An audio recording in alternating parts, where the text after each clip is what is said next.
Yes, welcome everyone to this week's webinar, Stopping the Violence. It's been an incredible journey. My name is Reverend Zachary Oliver, and this is July 9th, 2025, and we've already celebrated America's 250th birthday, if you will, on July 4th. So that's another historic feat for our nation. And the purpose of this webinar is discussing the violence that are occurring within this great nation of America, but also not only America, but throughout the world. If we can begin to look at the criminal behaviors and those kind of characteristics and behaviors that infest our communities, our neighborhood, and as our nation, then we can be a beacon of hope for the world to show them how to solve problems. And through this wonderful journey that we have taken here and Stop the Violence, we realize that there's some incredible people out there that are working diligently, working hard, and working heartfeltly in order to be a catalyst for themselves in what they're doing to curb the violence. And the uncanny thing is that they have been successful. But as I've always said, that they have been silos on their own. You know, we don't know about them, and so I really have been a blessing and very grateful for this opportunity to host this Stopping the Violence webinar on a weekly basis. We've been going on over 3 years right now, and this 3 years is just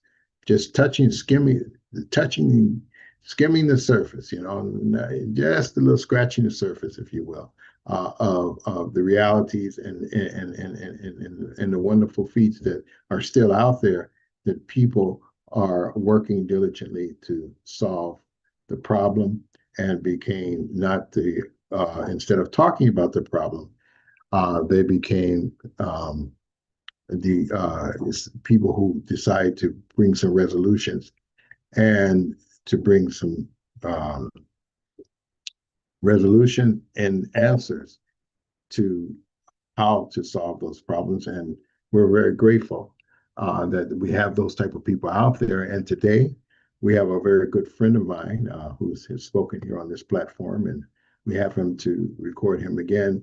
Is coming on Lonnie Poindexter, who is an executive director uh, uh, and let me just of the Lion Chasers Network champion, where he champions uncommon men and women of faith who are not afraid to speak truth to power in a matter of faith, in matters of faith and public policy. The mission for him is to return our nation to a moral construct and a free society. As an executive director, he makes different decisions that are affecting our nations. But what I like about him and what he's discussed, we go back that he feels a calling that one of the issues that are engendering ill behaviors is the lack of moral construct within our communities, within our families, and within the nation. Once upon a time, the moral conscience was the guiding force in America. America couldn't be what it is from the beginning because the only way that we can govern ourselves safely is you need a virtuous people, right? So virtuous people cannot become virtuous unless they have some guiding principles behind them. And one of those the core of guiding principles of America has always been is religiosity. Basically, it's Christian principles that have guided them to make them a virtuous people that are people who can rule themselves in order to help rule and to cultivate a nation that is a free society. So we're grateful for him coming on again, and we're going to listen to his presentation and have a very innovative discussion uh, again as well. So Kira, if you can roll the cameras. We look forward to hearing from him. Thank you so much, my brother. I am well. I am truly honored to be invited to come on to your platform and discuss things that are near and dear to you and me both. And I'm sure all of the those that are watching and listening in to the program. It is truly an honor, and I always try to pinch myself every so often to remind myself it's not a dream. This is real. That God took little old me, a bushy head kid from Southern California, and said, "I want you to go do the work of the gospel, but I want you to do it in a unique way." And I said, "Okay." Once I understood what he was saying, he had to get my attention first, and then I said, "Okay." And then this wonderful thing took place where I get a chance to meet and interact with individuals that I consider the real deal, who I consider lion chasers. And the term lion chasers is taken from scripture. What is it? Was it First or Second Chronicles 11:22, where Benaiah, one of David's mighty men, went one-on-one with a lion in a pit on a snowy day and prevailed. He walked out the pit, the lion did not. So it's about identifying people that have that same kind of spirit, because it takes a certain amount of boldness today to speak truth and speak truth to power in the times that we're in. I'm sure you're aware of that, Brother Oliver, and those that are watching in today, that we're in some interesting times, as my old pastor would say, and it requires courage, and that courage can come from on high. Because when you truly look at what's going on, it can be disheartening, it can be pretty scary, especially when you see the events that are taking place today as it relates to what you mentioned prior, guns, and in more particular, what people are doing with guns, and just the general, my dad used to say, it's just people have a lack of understanding or common sense. And so that's what we see today. So people of faith, and the faith-based community must be active. We must be politically active, not sitting on the sidelines with our bags packed waiting for Jesus to come back. We must be active in every facet of society, and we can right this ship until Christ's triumphant return. There's something I want to read, because I was thinking about what you tasked me with, but what came to mind is what's taking place in the news, in particular the incident that took place in Memphis, Tennessee, with a young man who interacted with police and lost his life. And I wrote some things down, and I posted it in social media. I want to read it to you all here today, and then I'm going to comment on it, and then look forward to your response as well. Let me read this. Back in the 60s and 70s, I was taught by my dad how to successfully navigate interaction with law enforcement. Dad, who was born in the South, Mississippi to be specific, he called it critical thinking. My point being, Dad said, you don't know who is on the other side of that badge. Could be a good cop, or it could be a bad cop, or just a cop having a bad day. He said, you control that interaction, son, by what you say, how you act, and what you do. Dad said you can't argue or mouth off and tussle with anyone who has the legal right to shoot you if they deem it appropriate. And you certainly can't run or be intoxicated. You must comply, or you put yourself at extreme risk.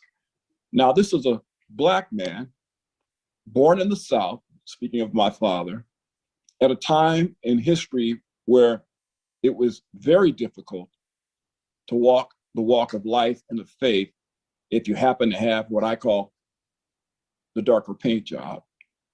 So he has unique wisdom based on his time in the South, and then his mother moving him to California, and then hence going down the road, my dad met my mom when he was of age.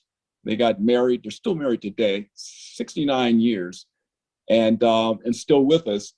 And he's 91 years old. My mom is 90. So he had a unique perspective. So he was instilling in me critical thinking. Let me read on. We don't yet fully know what and all that took place, so I am not accusing the young man. I also wonder about the 5 law enforcement officers involved and how they were raised by their dads, key point there, given the actions that they took. I'm just saying young Black men must use critical thinking when they deal with law enforcement, given our history of tension with law enforcement in this nation. Critical thinking. Let me read on. A truly sad outcome for this young man and his family. I am also truly sad to see the ambulance chasers like Sharpton and Crump, who are circling the emotional carnage like vultures looking for a payday, exploiting the tragic incident with their false narrative and the wokesters. I grew up in Los Angeles in the 60s and 70s, and I avoided or mitigated negative interactions with law enforcement largely because I applied the critical thinking taught to me by my dad. My dad was and is the bull elephant that kept me safe because he taught me well. And then my final point is, where are the bull elephants? So we think about crime and gun violence.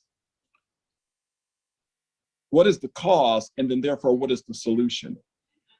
I would submit the cause is the absence of a patriarchal environment of fathers being vested in and of their families and their children, and specifically male interaction with their sons, daughters as well for that matter, but I'm focusing on the sons today. What we're seeing in society is a breakdown of the traditional family. Dads just aren't home anymore like they used to be. Now, this is systemic across the population, but it's epic within the community of folks who look like us. It's epic. Over 70+% of Black households today are single parent, typically female head of household. Now, I've got nothing against moms. I had and have a great mother. She instilled wonderful things in me. But what kept me on the right path was the firm hand of a man who cared about me enough to make me do what was right, to make me get a perspective of what really matters and how to conduct myself in a way that I could not only survive living in this nation, but prosper in this nation. It was my dad. I speak of them often. Folks laugh at me, say, "You're really crazy about your dad." I say, "Yeah, I am. He's my hero." Back in grade school, we had to write a report. I believe it was in the 7th grade, and I had to write a report about who is my hero. And, all the different individuals came to mind: Superman, Batman, sports greats, football, basketball, whatever. But the one person that kept ringing up in my spirit was my father. So that's what I wrote about. And so I see an absence of traditional fatherhood in the Black community today. And we're suffering because of it. When I think of this young man, and it's tragic what happened to him there in Memphis, I wonder, what was his relationship with his father? Was his father actively involved? Did his father teach him critical thinking that would allow him to navigate the pitfalls that are out there, and become successful, not only to survive, but to become successful? I often think about the 5 law enforcement officers and their dealings with this young man. Was there fathers involved in their lives? You would see from some of the actions, and we don't know everything. It's going to come out, all the details. We just see the video. What interactions did they have with their father? I would submit, given the data that's out there, 70+% of those 5 policemen probably did not have a dad actively involved in their life. But that's a topic for another show, another segment. So that's what came to mind for me, because here's what happens. Now, let's go to scripture. Give me a minute here to pull it up. Because scripture tells us a lot about the environment that we're in today. And here's something that I pulled up. Fatherhood was one of the first responsibilities God gave to men. Fatherhood was one of the first jobs God gave men. Immediately after creating Adam and Eve, God commanded them to be fruitful and multiply. One of his primary purposes for marriage was offspring who would fill the earth in God's praise and glory. However, providing, well, I'm going to stop there. Let me go to some of the bullet points. Here's some of the verses that came up. A father shows compassion to his children, so the Lord shows compassion to those who fear him. And that's Psalms 103:13. Here's Ephesians 6:4. Fathers, do not provoke your children to anger, but bring them up in the discipline instructions of the Lord. Here's Proverbs 20:7. Well, let me read on. Let's go to Colossians. Colossians 3:21. Fathers, do not provoke your children lest they become discouraged. And here's Proverbs 4:1-9. Hear, O sons, a father's instruction, and be attentive that you may gain insight, for I give you good precepts. Do not forsake my teaching. When I was a son with my father, tender, the only one in the sight of my mother, he taught me and said to me, let your heart hold fast my words, keep my commandments, and live. Get wisdom and get insight. Do not forget, and do not turn away from the words of my mouth. There's several others, but I'm just making a point here. I think you all get what I'm saying. The importance of fathers. We exist today in a society, and in my opinion, a government apparatus that has taken the authority and place that men have traditionally had out of the family. And I think we're suffering because of it. The solution to this is very simple. Put patriarchy back where it needs to be, where men can truly fulfill all that God has called them to do. We will repair our society when men stand up. There's a group of men in Chicago, and the name of them escapes me. I think they were just dads that got together, nothing formal. But if you know about the number of incidents that take place in Chicago with gun warfare, or warfare with guns. And it's just, I think it was like 700 murders last year, something like that. It's a ridiculous number. So a group of men there in inner city Chicago, South Side, that had enough because of all the foolishness that was taking place. And the foolishness basically is just unsupervised bands or gangs of unsupervised male youth running amok. And so these men, these are dads, military veterans, blue collar workers, professionals across the whole gamut, who got together and decided to patrol the streets in and around the school where their children attended. You want to know what happened? The gang violence ceased because a handful of men stood up and said enough is enough, and were allowed to do so. there's a pastor, Corey Brooks, in the south side of Chicago, who has been beating the drum for this type of activity by men to stand up.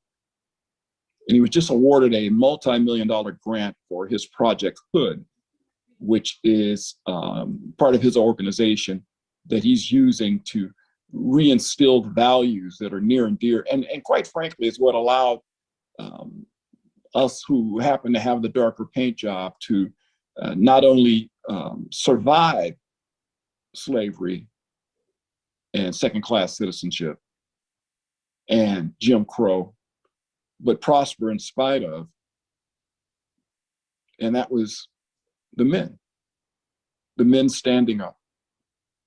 So I don't want to go too much longer, given so much time, but that's how I see where we are today and what we need. It's very simple. It's not going to be government that's going to solve this problem. In fact, they exacerbate the problem. I'll just mention this. Government in the mid-1960s at the implementation of the entitlement programs, voting rights and so forth, instilled the welfare programs that ended up hamstringing the Black community. Second thing that took place was in 1973 with abortion. But that's a topic for another show. So it's very simple. It's got to come from us, and it has to emanate from the church. So those are my final comments. Any questions or feedback that you have for me, I welcome. Well, thank you. What you shared doesn't. Out there, Kira. I know it just, he sounds like he's right there, but that was a recording of a very good friend of mine who came on in 2023. The person that was supposed to come on today had some extenuating circumstances, so they couldn't come on, so they'll come on another night, another day. But we had him, my brother, on Lonnie Poindexter, who we worked together. Actually, he's also came to Korea, one of a couple of our Korean events, and I think his background is moral. He didn't go over what he was going around doing some conferences around the nation called character building. Looking at the moral constructs of family, of faith, and building of true character, people of character. So he didn't go into that, but basically one of the things that he shared is, I don't know if you all know that someone sent me a text this morning saying that the IRS has passed a new legislative law, I guess if they can call it legislative law, but they passed a new law that the religious institutions now can still have their 501c status and also play any role or work in a confounds, if you will, of the political system into politics. But there's some pros and cons to that, according to the article that I read. But in reality, basically, I feel with him that it is our religious leaders who should be the guiding point for our political leaders, even a reference point for how we can really make a true change according to the principles that are indelible within the construct of our Bible or any of our religious institutions that have everything to do with building of character, building a moral construct, and especially what he just shared about, what did he call it, the bull something? But there's a story about that bull elephant, the Bill elephant, I think he said, yeah. And if you know that story, is that in India, the elephants were running rampant and just knocking down villages, and they couldn't get any control. And so some researchers came in and said, well, why are these young elephants running around just trampling on everything and acting wild and destroying the neighboring communities. And they found out that there was no bull elephant, a father elephant, a male elephant in that little particular group of elephants in that particular area. So what they did was they got a male elephant, a bull elephant, and they put him in that particular group of elephants, and all of the ill behavior ceased and stopped. They stopped completely. So it's just the power, what he said, of the fathers. And of course, we'll discuss. We had, what's the brother who had the dads to walk around the schools, and that ceased a lot of bad behavior. But anyway, I'm going to open up the floor. Thank you so much, and I really appreciate all Lonnie shared. James Parker, welcome to the platform. Everybody, how y'all doing today? We're well, thank you. Good to see you. You know, that camp in Texas that got caught up in that flood? Yes. One of their things they do is teach kids how to shoot guns. At the camp, they teach kids how to shoot guns. A Christian camp teaches kids to shoot guns. On their summer vacation, their summer camp, they teach them to shoot guns.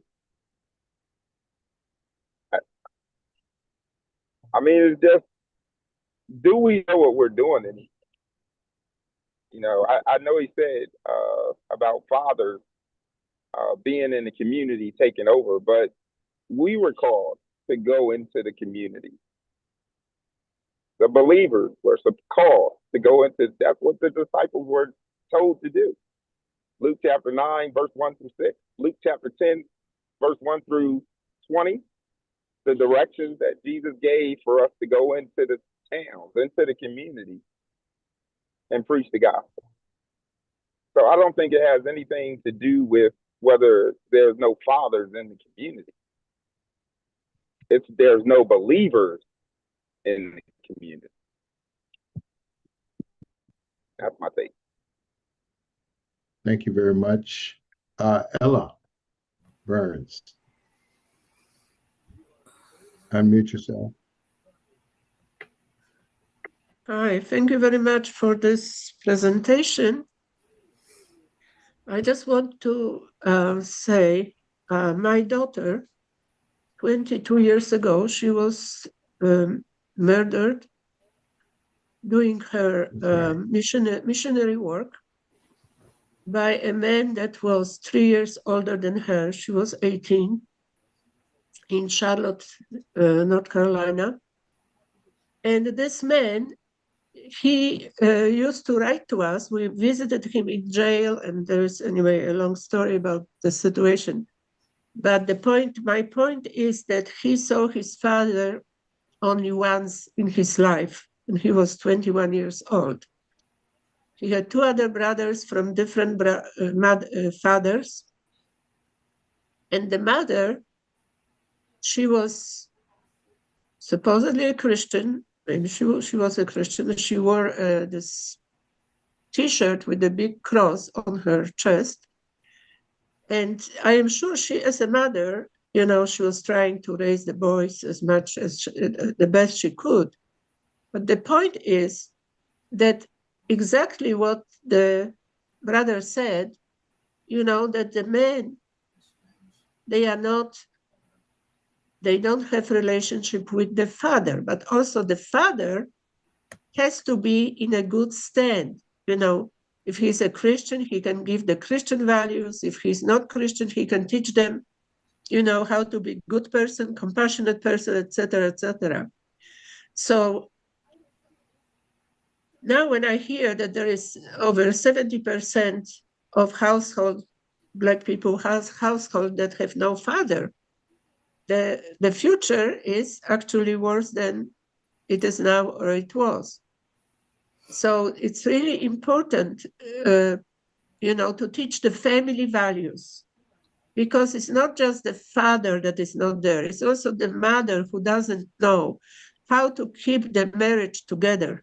This is something that I'm observing right now, even in my own family, that the husband has, he doesn't have the family values because he was not raised in the two parents family, good family. And he struggles with the wife. He had already 3 or 4 wives or more, you know. He doesn't know how to be the father, how to be the husband. And also the wives don't know exactly how to keep this family together. You know, we have so many single mothers, not only in the Black community, also in the other communities. But, you know, you look at other, uh, uh, not, I don't want to say religions, but traditions, you know, like Hindu tradition, some African traditions. You know, the family is the most important. This is how the children are educated. They know they have to be married. They know they have to have children. They know they have to be, you know, educated. And they have good example. If you don't have a good example of parents that love each other and care for the children, there is like no hope in a sense. So I know that many of us are involved in the True Family Values through ACLC.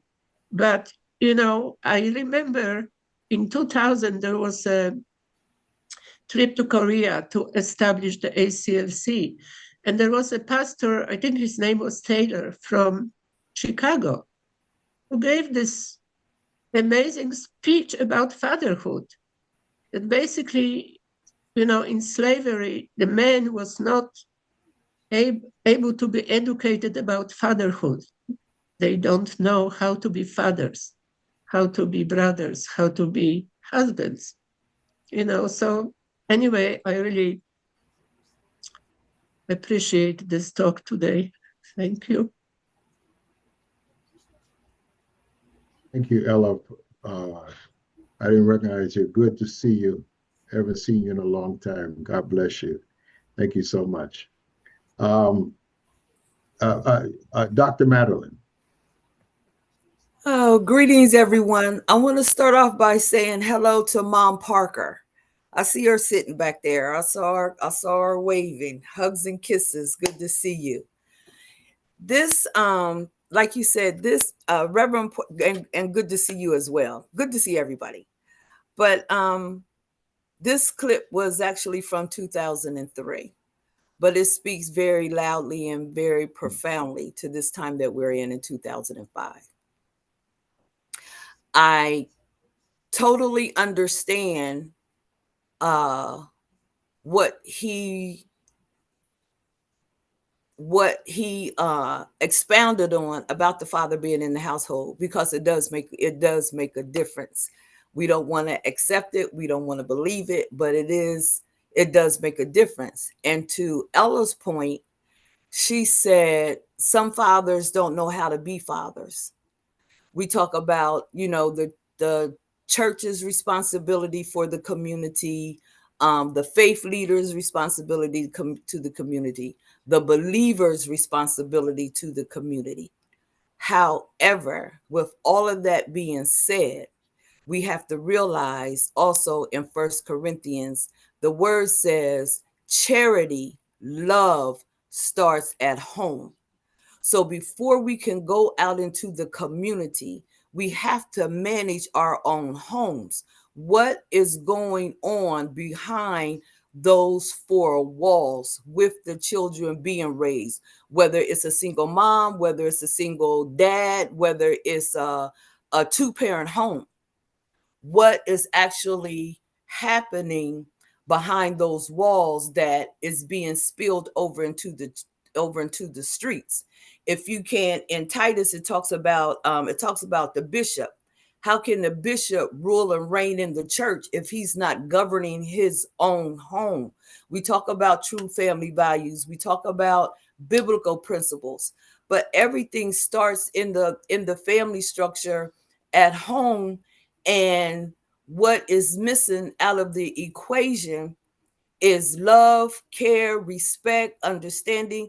Morals, the morals was our compass when we were raised. We knew to be respectful to our elders. We knew when to say, what not to say. And Miss Parker, sitting in that back seat, knew when Mr. Parker had a thought and how to correct that thought before he ever got it out of his mouth.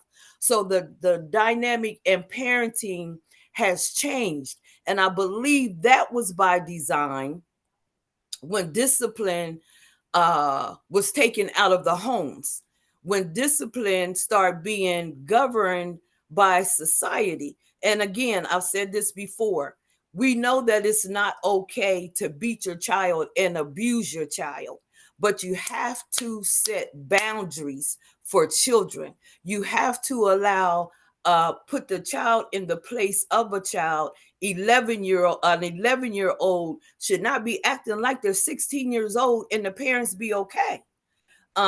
Here in Indianapolis, just like last weekend, it was a mass shooting. A 16-year-old, a 17-year-old were killed. 5 others were injured. When they arrested the 4 guys that did the shooting, one of the guys was only 13 years old. Now we talk about the parents and we want to think that the parents are not disciplining their children or not watching their children. Y'all know that we used to have that commercial, 10 o'clock, you know where your children are. And I seen that commercial the other day. But in that, some parents that are trying their best to parent don't always have support. So to speak to that, to say some of these kids are running amok and the parent is actually at work trying to provide for that child. So it's so many things that's going on behind the scenes. This is what I know. I know when God created Adam, he had everything that Adam needed in existence, except for that female for him to relate to. So he started off with man and he had Adam to name everything, gave him authority, gave him permission to act with such a responsibility. When he brought the woman on the scene, everything was prepared for Eve. We know what the Bible says. We got that part, but do we know what the Bible is not saying? Because from my perspective, everything starts with the man.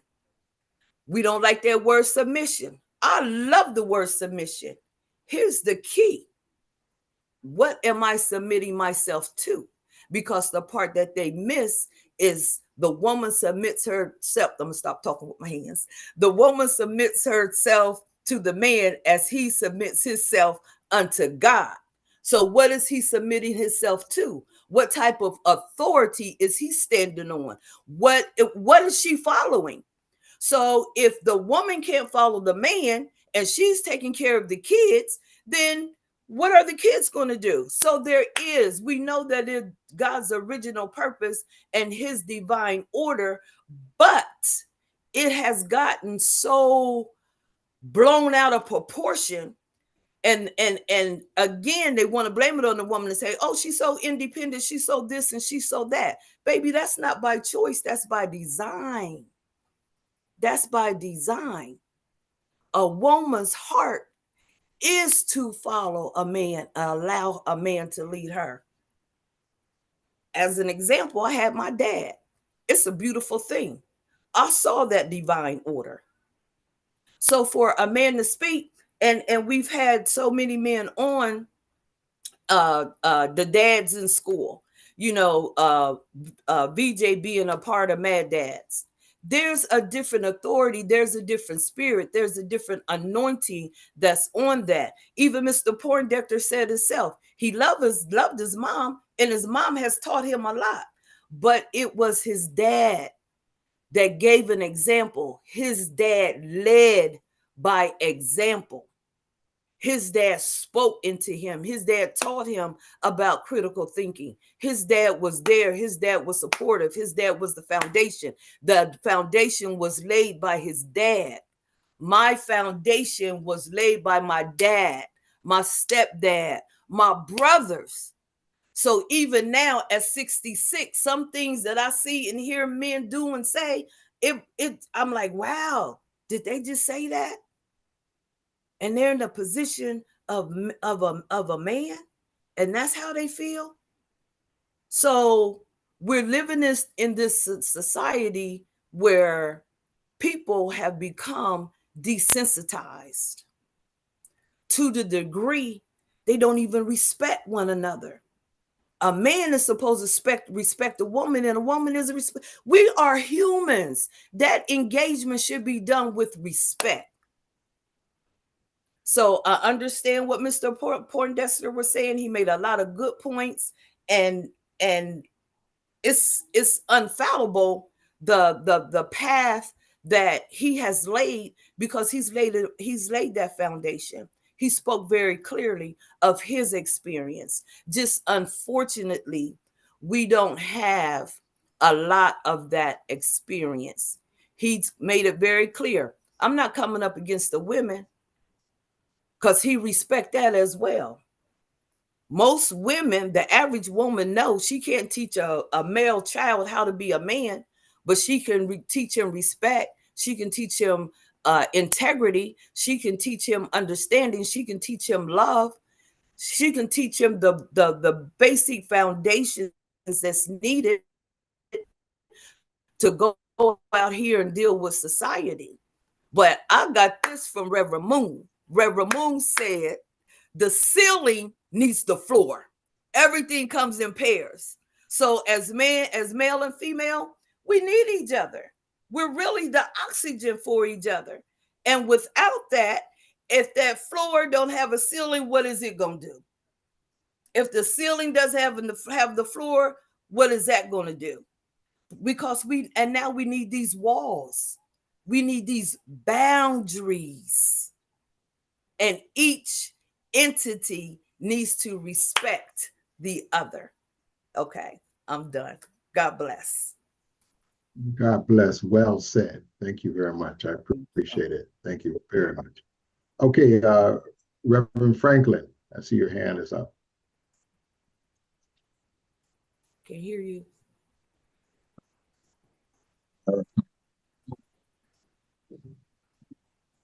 Can't hear you, Franklin. About now. Can you hear me now? Yes. Oh, okay, great. Yeah, thank you so much, everyone. I'm reminded of our son, and also I remember when I was a little boy. I remember my mom's friends, gentlemen friends, as well as my dad's. Back in the 60s, Black men had money. And I remember my mom had two guys.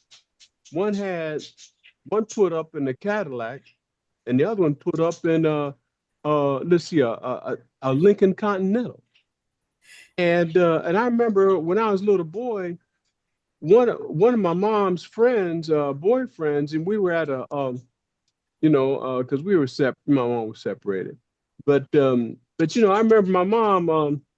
We all went to a amusement park, and I remember her boyfriend. He said, "Okay, go ahead and get on the rides there. Here's $50. You don't spend it all at once." I mean, $50 was like $500 right now, and I saw that $50. And so the whole point. One of her friends came from Detroit, and a lot of guys were doing construction work. I mean, they had money. And so that was their pride, and I felt that pride. My uncle worked for Ford Motor Company for over 30 years, 33 years. I felt his pride. I felt him feeling like a man taking care of his family. And men had this thing, this natural macho thing, and I felt proud, that's my dad, that's my uncle. And so I remember one of our programs, Reverend Oliver, and everyone, and Dr. Alexander, everybody here. I remember one of our programs. We're talking about, and I think it came from actually probably you, Dr. Alexander, when one of these guys who were incarcerated, these young Black guys who were in prison, and they said, only thing we need is a job. We're just trying to find a job, And so I'm just thinking, what was the motivation for all this outsourcing of these jobs? Okay. So that really gets to me. And then that's on the external level. But at the same time, he really hit it right on the head, man. We, brothers and sisters of faith, it's on us. We have to take responsibility. People of God, we have to own this. We have to take responsibility. In my own effort, I'm creating a songwriters workshop. The whole purpose of the songwriters workshop is to create songs that's going to be empowering, that's going to inspire our original mind. And because I'm done with, feeling embarrassed when I see these programs, I love musical programs, but after 9 o'clock, it becomes adult. And so it's up to me, to push back, and it's up to all of us in our own unique, special way, with the help of God, so we can stay in alignment with His word and with His truth and with His love. It's on us to see whatever it is. We should never, ever think that we're not good enough, that we're not, pretty enough, handsome enough, or knowledgeable enough. No, that we just need to have faith. Whatever shortcomings, that opens the door for God. Thank you. Thank you very much. Parker, did you want to say something else? I see your hand up. No, sometimes it's easy for us to focus on what's going on. You're great.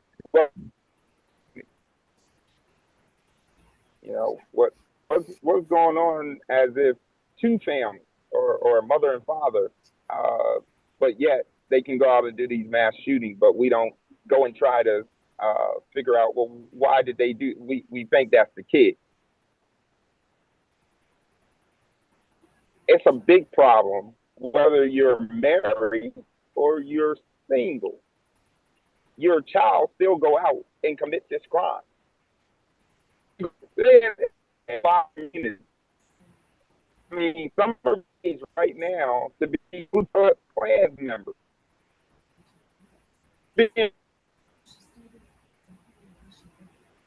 So it's just not our community. It's the world. It's the world that we have the big problem. Even if their side is still doing what they are being raised to do. Like I just said, it's a Christian camp that are teaching 9-year-olds to 14-year-olds to shoot guns. For what at a Christian camp are they training to shoot guns for? So we got a problem, and the only one that can solve it is God. So if we are going to be believers, then we're going to have to find out what the answer is. Because it's just not getting fathers back into the community. That's an impossible feat for itself. Two got to get along. But even we find children going astray, even with two parents that get along. Mm-hmm. Mm-hmm. And you got to think about the spirit that the world is operating under at this time. You're talking about a spirit of rebellion. You're talking about a spirit of internal war and internal conflict. So not only is it a physical world, parent against child, and trying to get that whole family unit together, but you're talking about the spiritual world, where that battle is. Remember, the word tells us we fight not against flesh and blood, but spirits and principalities in high places. You know what I mean? You're talking about what's governing the air right now. You made a very good point. Why? Why are they showing kids how to shoot guns at a spiritual camp? But we also know for some people, that's part of their culture. That's what they do. Whether they're at a spiritual camp, whether they're in their backyard, that's what they do. They arm their kids and they start allowing them to shoot, whether they're hunters or whatever, but they allow that activity. That activity takes place early. So as we're trying to solve a problem, or at least lend hand as being a part of the solution, we are in spiritual warfare. That is we're in World War III. We're in it, and it's spiritual. So how do we fight? How do we fight in this world, in this war? We fight by putting on the whole armor of God. We fight by giving God his word, because one thing God has made a promise to us is that his word will never return to him void. Again, if my people who are called by my name will humble themselves, pray, turn from their wicked ways, I'll hear their land.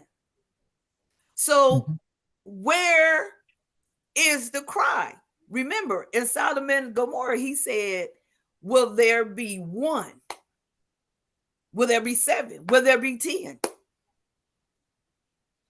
So we're in this place. Not only are we in this place of everything else that's going on around us externally, or horizontally, how are we lining up vertically? That's something to take a look at. Yeah. Because you're absolutely right. It's going to take God to resolve it. Yeah. Yeah, I think that, and we're coming to a close. Thank you so much for all of that. I'd just like to conclude one point that I was listening to everyone, and where we as Christians, as Parker said, and then the brother was Poindexter was indicating the father's not in home, and it's something you said, Dr. Alexander, at the end. You said, "Where is the crime?" And we as Christians we overlook what was the first crime. The first crime was a man and a woman who betrayed God. And from that point on, we have entered the concept and the blood lineage of original sin. Yeah, but you know what, Oliver? To go a little deeper, and that was the bloodline that entered original sin. But the first crime was in heaven, when Lucifer turned against God. You know what I mean? So the whole fallen nature, we have something to deal with individually and collectively. So that goes to your point about the spiritual warfare, but I just want to get back to the concept of the speaker when he was talking about the power of the fathers in their home. So when that broke up, that crime that came from the spiritual realm, you're right, into just manifested, and that virus came into humanity. But the breakup was to two men and women, because God said, I created Adam and Eve in my image and my likeness. Yes. See what I mean? Yes. In my image and my likeness. Yes. And even it said, when two come together, husband and wife, who can tear them apart? It shouldn't be. Even Jesus said that. So what we're saying out of that, it's not deleting or accusing the single parent home. So there's a lot of greatness came out of a single parent home. But what we're also saying, I think that what I hear, what are God's principles? Because there's another word that you use, Dr. Alexander, and everyone, what's the solution? God already have the solution. Yeah. And the solution is within the Christian context. It's already in the Bible, Mhm. right? It's already there. Mm. And sometimes we like to override certain things, or we compromise a little bit, Yeah. right? Yeah. Just a Yeah. little You're bit. right. We You're like to right. compromise. Yeah. So, but the so what I know as teaching my always, and I got this from Father Moon too, but it was always something I would always use in my ministry when I was a pastor. God is absolute, unchanging, Mhm. and unique. One thing is he's unchanging. That's So right. his principles never change. So That's the right. principles are indelible in the Bible. Just like I had to ask Jesse Jackson a question when he was promoting things that I thought was not to be promoted. And I asked him just one quick question. You want to compromise on certain principles or sexual behaviors, whatever you want to say. So you want to compromise on that? That's fine. But I need to ask you one question as a pastor, as a Christian. Are there any truths intrinsic and indelible within the construct of the Bible that we should be following? Any Mm. truth? I don't need to argue with you. I just need you to answer me that question. So we go back to the Bible, because within the context of the Bible is where we find our solutions.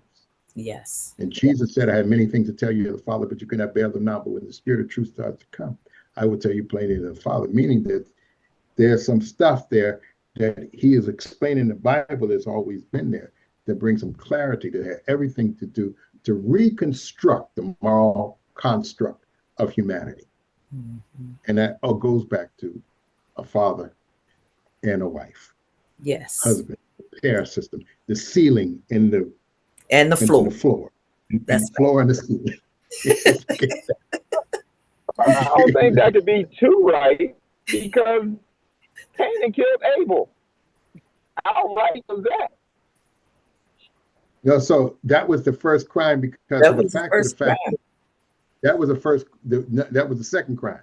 The first Yeah. crime, the second crime was because mom and dad was off keel.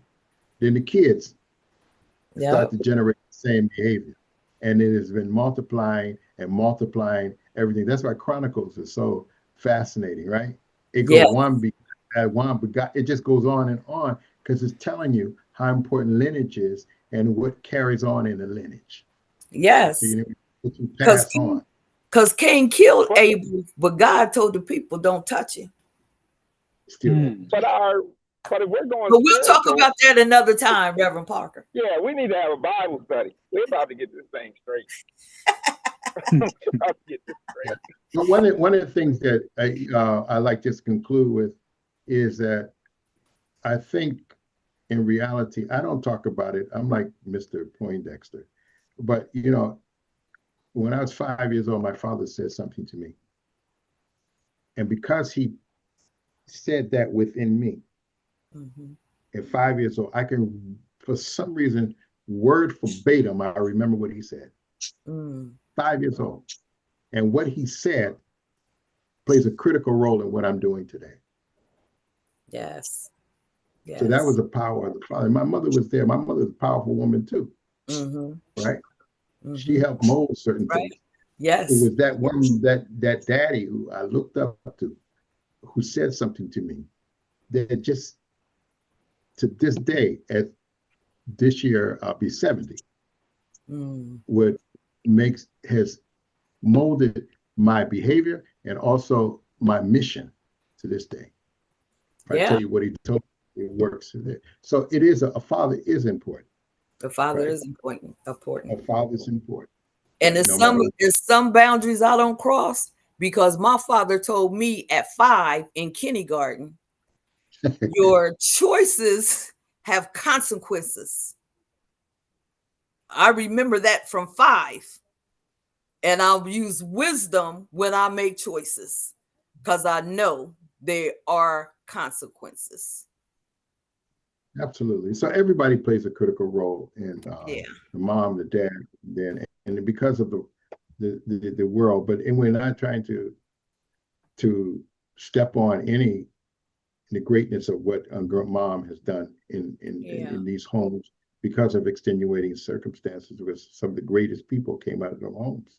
You know, out of that. That's not the point. But there is stats that you have to look at. We can't overlook those stats. But what I would like to conclude with one thing that James Parker said. He said, you know, there's a crime everywhere and those people are shooting.